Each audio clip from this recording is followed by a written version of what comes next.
Shabbat Shalom, everyone. How's everyone doing today? Good. So my wife was making fun of me because I'm the type of person that irons his clothes every day. And so I ironed my shirt, and then I'm holding my son, so it's wrinkly now. And then I got spit up on my arm here, so she says the Lord wanted to humble you, so here we are. Today, the title of this teaching is The Consequences of Not Letting Go. I've got a ton of material. I'm going to try to move quickly. Hopefully we can stay in stride together. But just to give you a shot across the bow where I'm going, has anyone ever missed God before? Right? I have, a couple of times. There comes different seasons in life, in ministry, where God calls you to transition, to move, to change. And for whatever reason, we stay in place. And then all this bad stuff starts happening to us, and we're like, what the heck is going on, right? We're out of God's will for our lives for that season, okay? So that's kind of what I want to talk about, but part of that is when we fail to move, when we fail to transition properly, nobody else can come fill this spot, right? Because I'm standing in it. And now you're affecting those around you. So I'm kind of going to tie that in a little bit, and then from there I want to go to what does it look like to actually transition? What is that move, that shift? What does that look like? How do we go about doing that in a way that is beneficial to us as a person, as an individual? So that's where I'm going to try to go. Hopefully we'll get there. So, introduction. I have this right.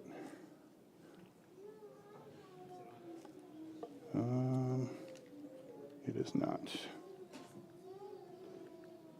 There we go. Introduction. So here's the question. Is what started with me going to end with me?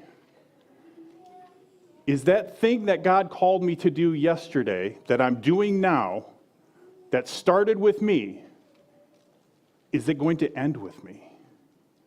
Or am I just the first guy in the relay race and I have to hand that baton off to somebody else? That's the question we need to ask. You see, in my experience, and I've mentioned this before, that it's a significant failure of leaders to have no plan of succession. No plan of succession by the next generation that's right here in their ranks. And I say this to a lot of different bodies, right? Because I see it quite a bit.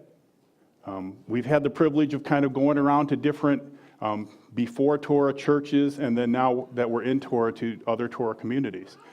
And one of the common problems I see from my perspective in both groups is that people don't plan for their retirement, as it were, right?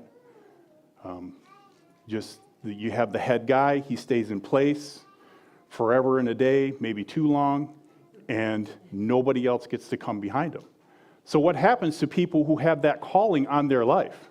They go somewhere else. They start something else somewhere else. And then that thing that started with you ends with you. It doesn't continue. That's something that we can avoid. And this leads me to the next generation. And it's something that I think a lot of groups need to be more intentional about, is that we need to be equipping the future leaders that are right here in front of us. How do we do that? We have to identify them, discern the calling that's on their life. We have to train them. We have to provide opportunity, right? It's not enough to just educate somebody and train somebody. If you don't give them a chance to use the gifts that you're instilling and building up in them, what's the point? And then, this is where I'm going to kind of get into the message here. We have to be willing to step back and let them take the ball and run with it. Sometimes that's painful and uncomfortable because we're uncertain. Are they going to do a good job? Are they going to fail? What's going to happen? You got to get out of the way. As leaders specifically, if we don't get out of the way of the next generation, they either won't step into their calling or they'll leave and go somewhere else. And then what happens to us? What started with me ends with me. I believe that the root cause of this failure is one of identity. And this is where I'm speaking for myself, from my perspective, my experience, because that was my issue. There's been a couple of times where God called me to shift spiritually, and I didn't. And I had a whirlwind of issues because of that. And part of it was because I identified with something that I was unwilling to give up. So I believe it's an identity issue. See, my identity was in what I was doing, the work, versus who I was in the Father. And so we become tempted to stay well past the Father's assigned season. And this was the final days of King Saul. He's my biblical example for this message here. See, we know Saul. He was anointed king. And he did some things in disobedience that disqualified him, right? But he wouldn't let the kingship go. He wouldn't let it go. He says, I'm the king. I'm not giving up the kingship. And we're going to look at that, how that played out.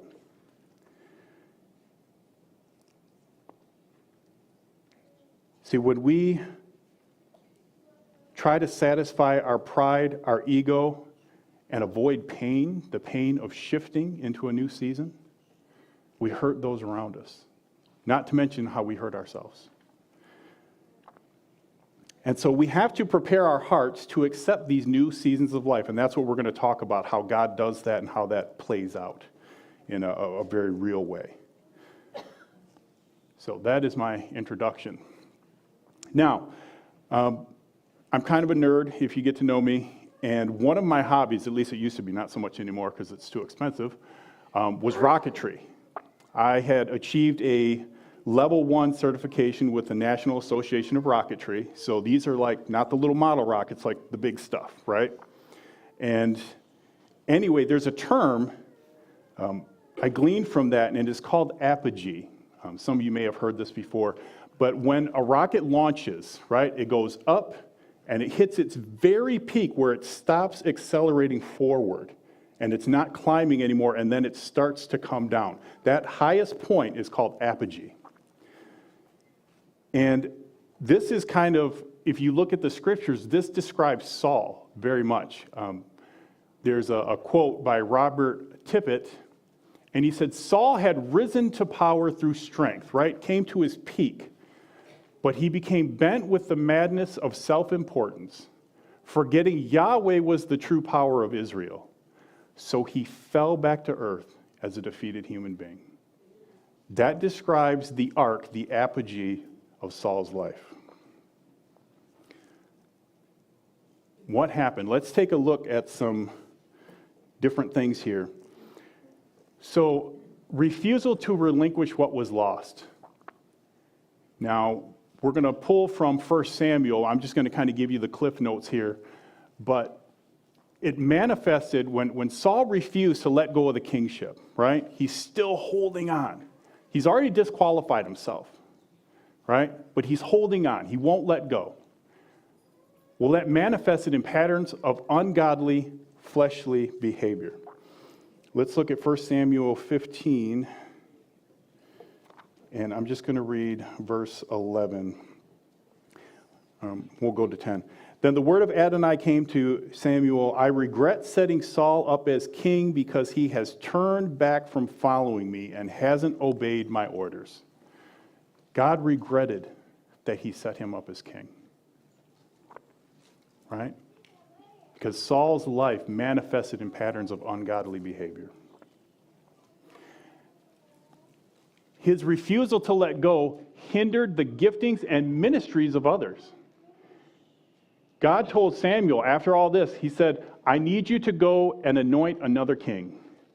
And what was Samuel's response? If Saul hears about this, he will kill me. Right? Because he's not letting go of the kingship, and that's my assignment to anoint a new king.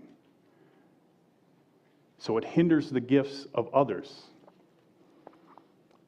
It gives room for tormenting spirits. Right? What do we know about Saul? That the spirit would leave him and a tormenting spirit would come upon him. Right? When you're out of the will of the Father, you're out of his protection as well. And that opens you up to attacks from the enemy. It hinders the advancement of others, namely David, who was the anointed king. Right? How many years was it before David actually claimed his throne versus when he was anointed? Why was that? Because he was running from Saul, who was trying to kill him. And then ultimately, it leads to death. Saul did not die of a great old age in his bed. He died fleeing the Philistines, and God did not protect him in that battle, and he was slain. Let's look at some thematic parallels from Saul's life. And this is where we're going to get some meat, but I want to go fast because I do have quite a bit to share. 1 Samuel chapter 31, and we're going to look at verses 2 through 9. Verse 2, the Philistines pursued and overtook Saul and his sons. Let's stop there. Saul was out of God's will at this point in his life. He's fighting the Philistines, and he's like, I can't beat them. The men of Israel had fled before the Philistines, and Saul's running too. When we run from our past, when we run from God's will, if you will, it's avoidance coping. We're avoiding the dealing with the stressors in order to protect ourselves from the difficulties of that are presented. See, when we try to run from our past, instead of dealing with our issues head on, it becomes a tormenting force in our lives, right? What does it say? The Philistines pursued him. They didn't say, hey, Saul's running away, we won. No, go after him, right? Let's go to verse 3.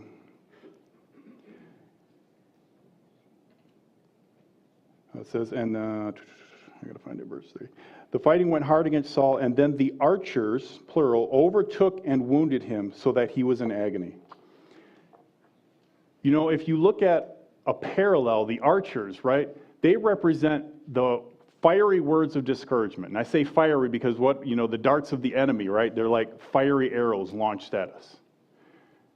They're fiery words of discouragement, and they're fired in volume. Right? If you ever seen like a medieval battle, they don't have one or two archers. They have hundreds of archers, and they fire in volleys so that it rains arrows upon you. So if I just step to the left, it's not going to miss. There's hundreds of arrows in the air coming at me. Right? This is how the enemy operates. I'm not just going to tell you one negative thing. I'm going to present you with thousands of negative words over your life all the time, constantly, to wear you down and take you out. It's the internal voices of doubt and discouragement that become normative. You stay under that long enough and you start to believe it. Maybe I really am horrible. Maybe I really am not called to do this thing or go that place or do what God has called me to do.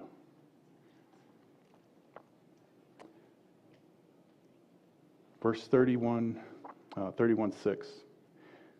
Then Saul and his 3 sons, his armor bearer and all his men died that same day together. See, when we're outside of God's will, those who are attached to us, and this is especially important if you're any kind of leadership position, those who are attached to you get taken out as well. Why? They're connected to you. And if you're out of position, that means they're out of position. And you all get taken out together.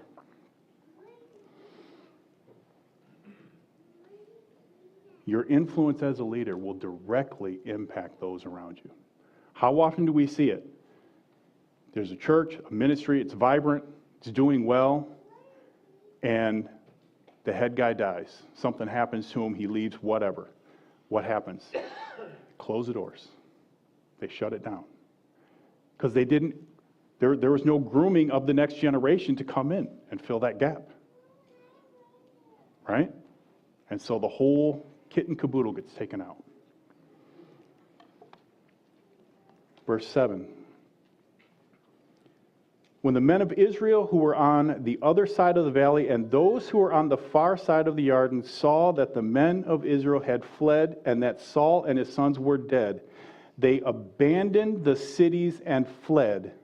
Then the Philistines came and lived in them. This is a problem. Because if I'm out of position and I get taken out, there's nobody to backfill, there's nobody to come up behind me and continue the work, then any ground that I've gained, that this ministry has gained, that this community has gained, that the kingdom of God has gained in this area, it all goes back to the enemy. They will come in, right? What does it say about the demons, right? The man, he cleans his house, he gets rid of all the demons, he cleans and sweeps, and what happens? They go out and they come back and they're worse than they were before. Because there's a void there. It hasn't been filled with anything.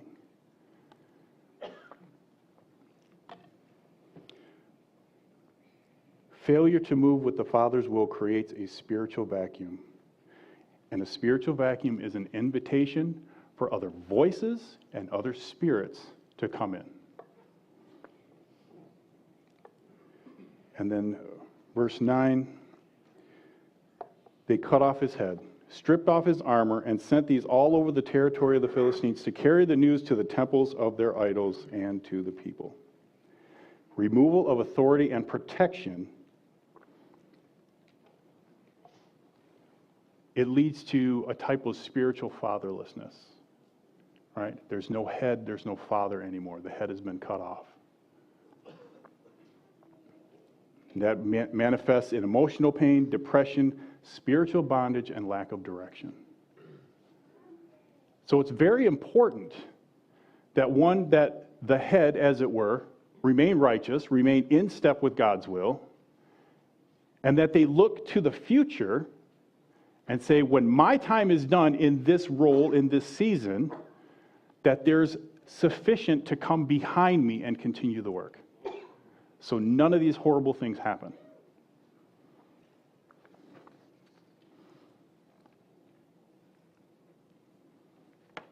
All right. How does this manifest?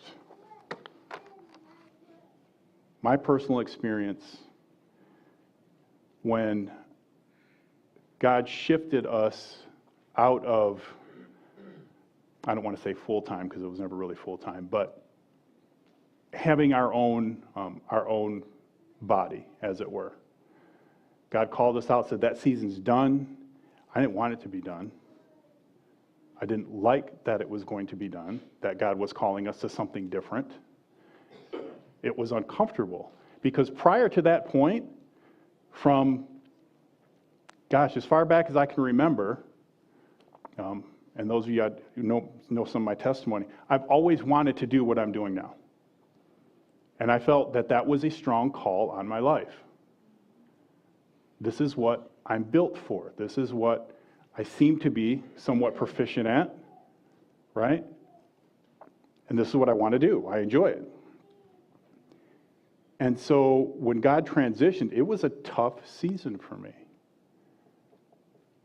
And so I kind of logged a lot of the different things that I was going through, and that's what helped develop this message. But 4 primary manifestations that I noticed play out in my own life. First one was bitterness. I was unhappy due to my inability to forget or let go the past, right? All these good things we did together, Lord. All this ministry we did, the people we helped, right? The ability to stand before people in a position of authority, a position of influence. I'll be honest, it feels good. I wouldn't be up here if I didn't like it. All that stuff. And then God says, nope, that's done, man. You got to move over here now. But Lord, I don't want to move over there. I like it over here. God says, nope. I'm moving you. You're not happy about it. I'm reminded of Deuteronomy 29:17. It talks about, in the context of idolatry, but it talks about, don't let there be an evil. Let me read it, because I don't want to get this wrong. I'll read it right here.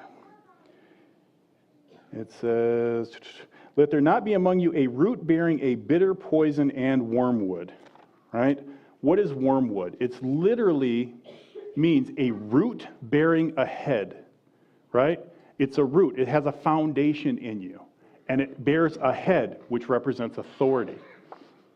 It's essentially a foundation of bitterness that has authority over your life. God says that's not healthy for you. It's a series of negative emotions that have dominion over a person. And essentially, it's the result from turning away from the Father's will. The Father says, go here. And I said, I don't want to go there. Now I'm in rebellion.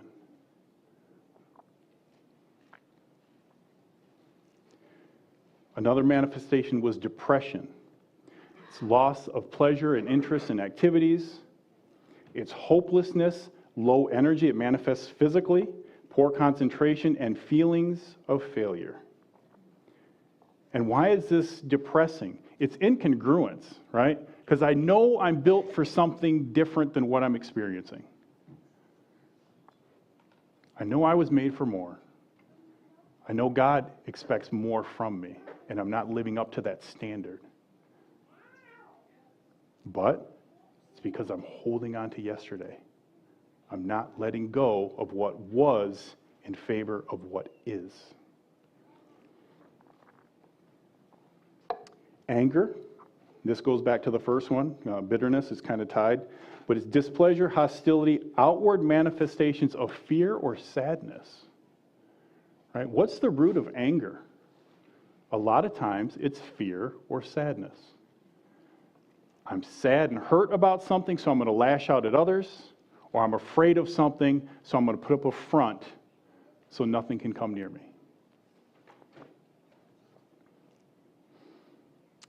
And then the biggest one, and I think this is what, again, holds, especially those in I would say, what we would call ministry, is loss of identity, right?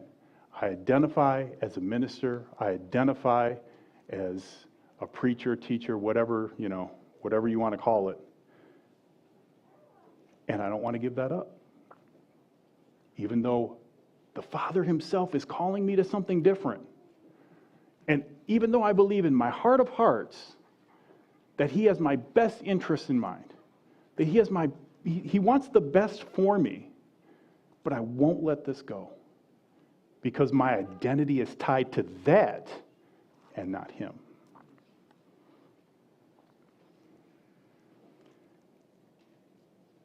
There's a quote I heard, I don't know who it's from, but I don't remember, but it says, "Show me a man with no dreams left, and I will show you a man with no identity."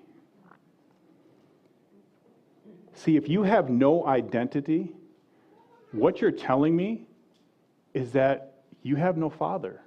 You have no headship over your life. What am I talking about? See, there's a concept that the father originates the child's identity. This is why, in our family, I choose the name of the children, and I write a blessing for them before they're born. In Bible times, it was often, not exclusively, but often it was the father that chose the child's name, and the father would either bless them early in life or at the end of his life. But he bestowed a blessing which part of that wrapped up and encompassed their identity, right? The father speaks to who they are. It's a privilege and a responsibility.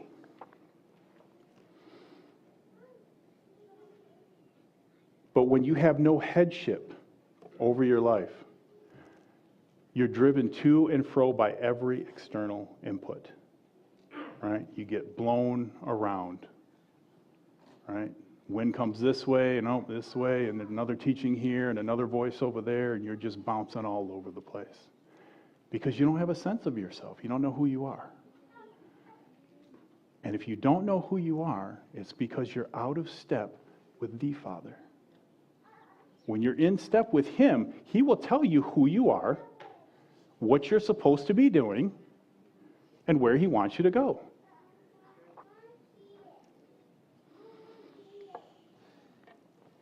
And in that loss of identity, not only are we driven to and fro by external inputs, we often revert to what I like to call past knowns.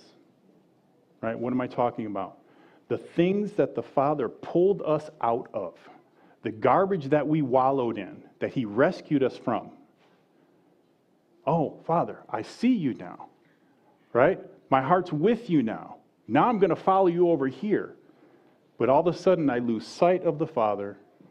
I'm in rebellion to His plan, so I go back to what's familiar. Proverbs talks about a dog returning to its own vomit. If those of you who have dogs, you know exactly what that means. That's what we do. We return to our own folly. We go back to the emotional, mental, and spiritual patterns that reinforce the very traumas that the Father pulled us out of. Why? Because it's familiar. And we no longer have a sense of ourselves. Because we're holding on to an identity that the Father says, that season's done, that door's closed, and we're hanging on to it.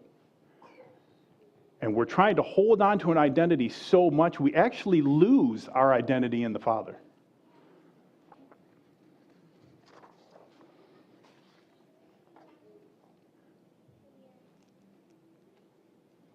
All right, I'm actually making good time here.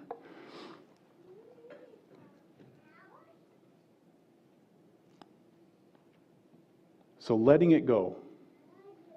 How do we let go of what my identity has been wrapped up in, right? What may have been a good season of blessing and growth, a positive season. How do I let go of that if the Father's calling me here? Right? Because maybe I need to make room for somebody else over there. Maybe it's their time to experience that growth and that blessing.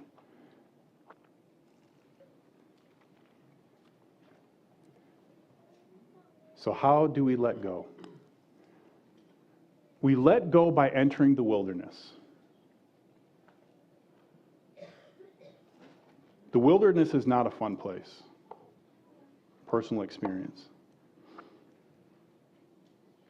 It's a place of stillness, and it's a place of acceptance. And we'll talk about that. But it's not comfortable, right? Nothing lives in the wilderness. It's a desolate place.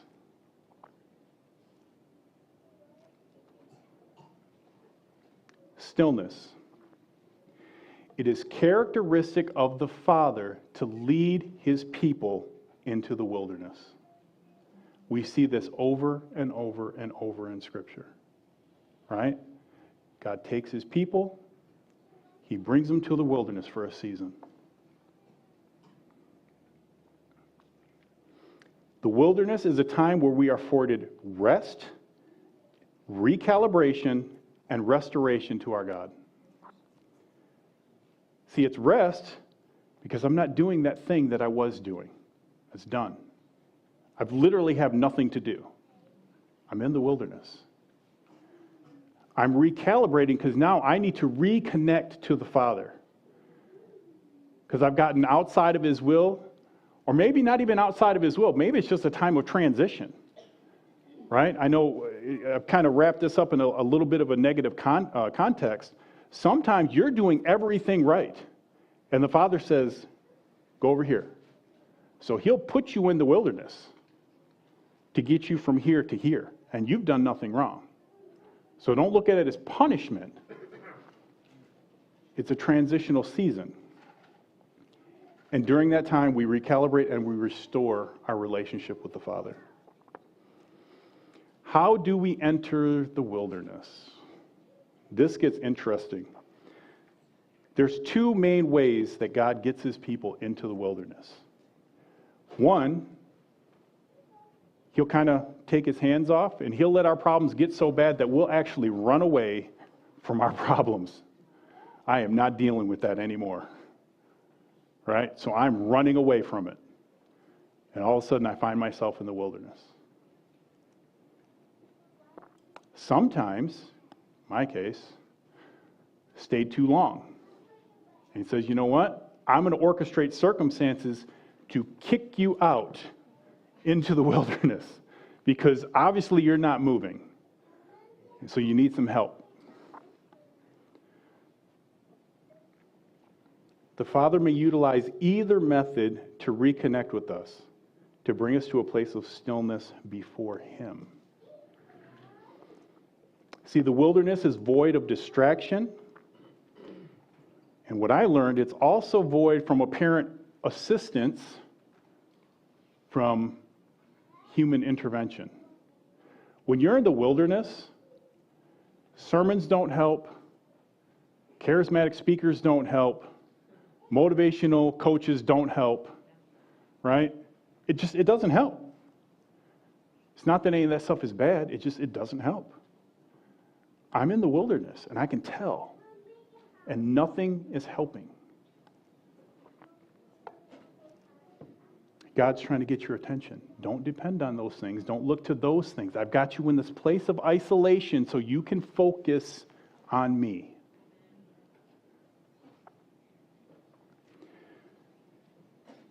We're cut off from our past in a way that leaves us truly vulnerable.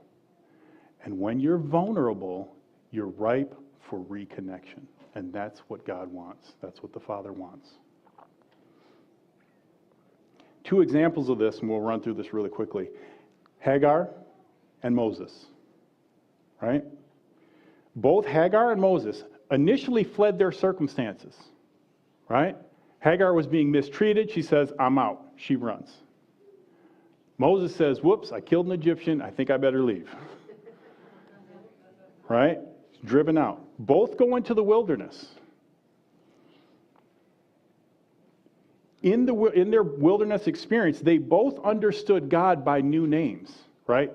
That relationship was reconnected, right? Hagar, she discovers God as El Roy, the God who sees me, the God who sees me in my hardship, in my pain, and in my suffering that I've run away from. Now I have a renewed relationship with God. Moses comes to the burning bush. I am. Which is to say, I'm immanent and presence. Rashi tells us that meant I will be with them in this sorrow. Moses gets a revelation that God is with me. He's here. He's present in my circumstance. I'm not alone. A reconnection to a relationship. They both received a promise in the wilderness. Hagar, I will multiply your seed. Moses, I will take you out of Egypt and give you a new land, a land of milk and honey. New promise. And then their relationship is restored. They've got a new vision for their future. And what does God do? He doesn't send them out somewhere else. He says, now go back to your circumstances. tells Hagar, go back to your mistress. The same one that was mistreating you, that you ran from, you got to go back there now. What does he tell Moses to do? Go back to Egypt. I've got a new mission and a mandate for you.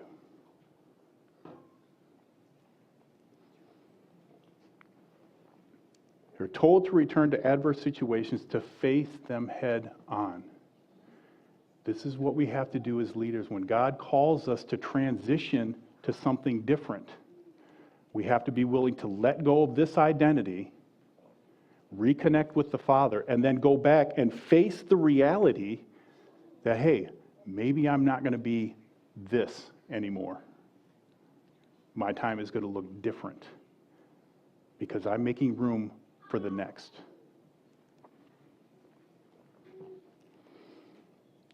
You see, we have to remember that the Father's investment, which is what? The very blood of his Son, his only Son. He shed his blood on our behalf. That was the Father's investment in you and me.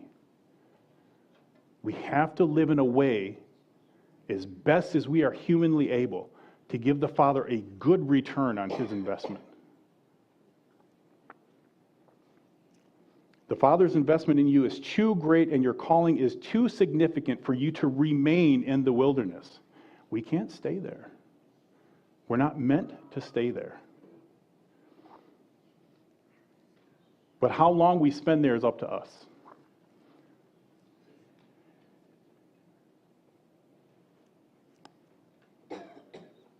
We have to embrace reality.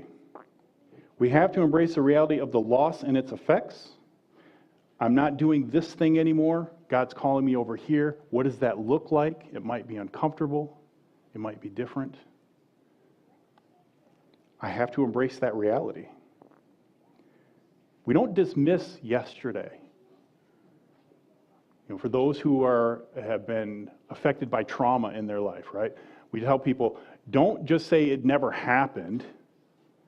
You acknowledge that it happened, but you don't dwell there. You move on. Yes, that happened to me. That's a part of my personal history. Now I'm moving forward, despite of what happened, what changed. That's a lesson for us as well.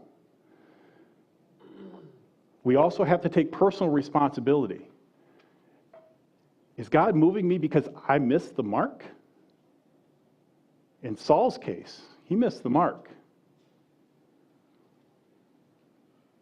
Maybe I didn't do anything wrong. Maybe I did. We have to evaluate that. What's my personal responsibility in this?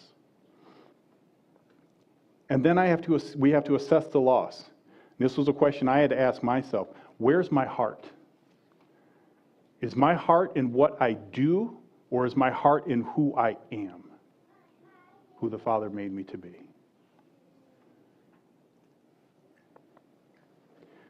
Is my self-worth tied to what I've lost?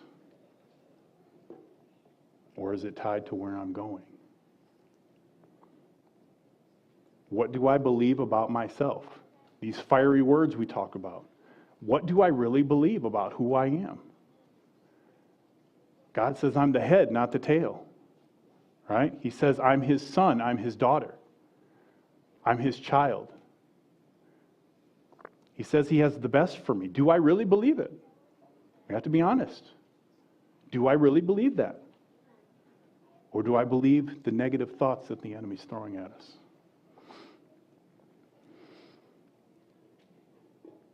We have to focus on what remains, because healing begins when we see what we have versus what we lost. What am I going to hold on to? What do I have to let go of?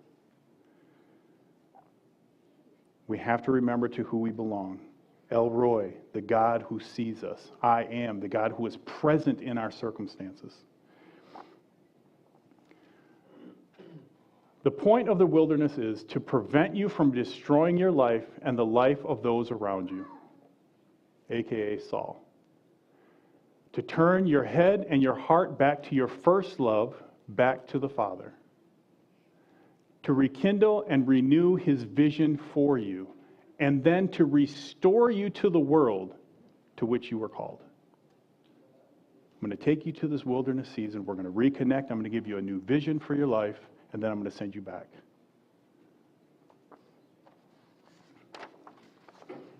A few minutes left here. Final thoughts. A wilderness season has no set duration. You can be there a day, a week, a month, 20 years. It's up to you. God will keep you there as long as he needs to keep you there. Right? When he pulled the people out of Egypt, they were out in the wilderness for 40 years. Some scholars say that was probably, I forget, you could have measured that journey in several days.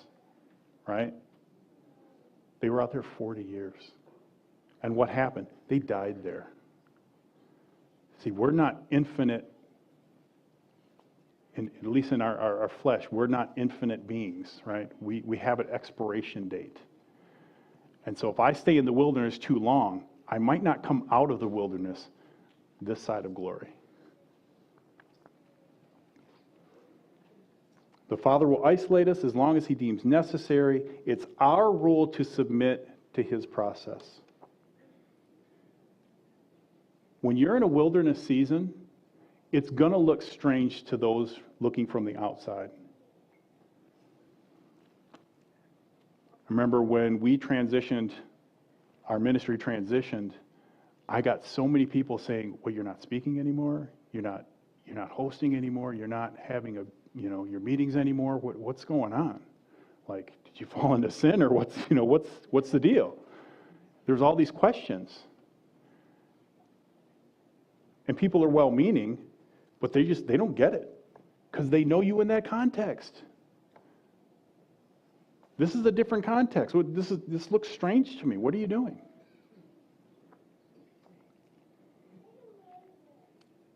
From the outside, it looks like setback, failure, and surrender.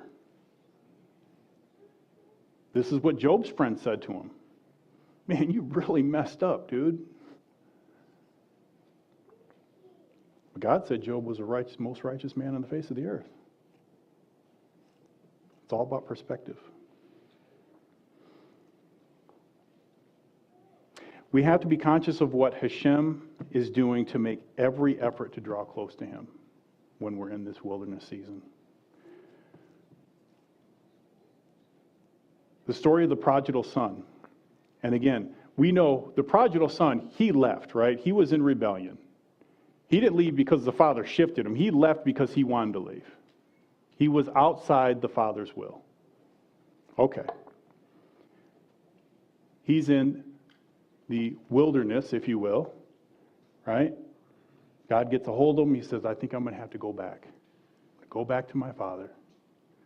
And so we know the story, right? He returns to his father. He had to make the conscious choice. I'm going to shift. I'm going to go and return. What does the father do? The father gives him a robe, which signifies identity. He gives him a new appearance. See, when the father calls me from this season of life to this season of life, it's going to look different. My appearance will have changed. He gave him a ring, which signifies relationship and authority. And then he slaughtered the calf, the fattened calf, which speculation, but some say that was a shelamim offering, which is an offering that you give because you received a miracle. My son came back. This is a miracle, right? What if Saul, even though he defied God and he lost the kingship, what if he repented and said, you know what? You're right, Father, I messed up. Let me repent, ask for forgiveness. And even though the kingship might not have been restored to him, what would have happened if he would have said, you know what? I see you've anointed David. How can I mentor David? How can I assist David to be the best king he can be? To not make the same mistakes I did. And I think this is a challenge for those of us in leadership. When God is calling us to transition, we can't hang out too long, because I see all the youth sitting here, we're going to hinder them. We need to be spiritual fathers that speak into their lives, that build them up. My role, like as a natural father, my role for my two older boys is to provide them with opportunities that are going to build them into the men that I expect them to be. I can't do everything for them anymore. And the older they get, the more mature they get, the less I do for them. Now, my relationship with my own father, right? He doesn't do anything for me. It's actually the opposite. But he still speaks to me. He still sows into my life. He's still that head, as it were.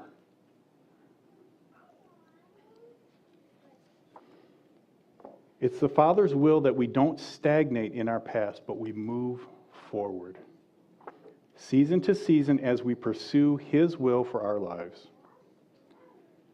Transitions to new seasons of life can be difficult. They can be scary. We're moving into the unknown, and it's not always comfortable. But if we don't move, we're going to hurt those around us, we're going to hurt ourselves, and we're going to deny other people opportunities to use their gifts and callings.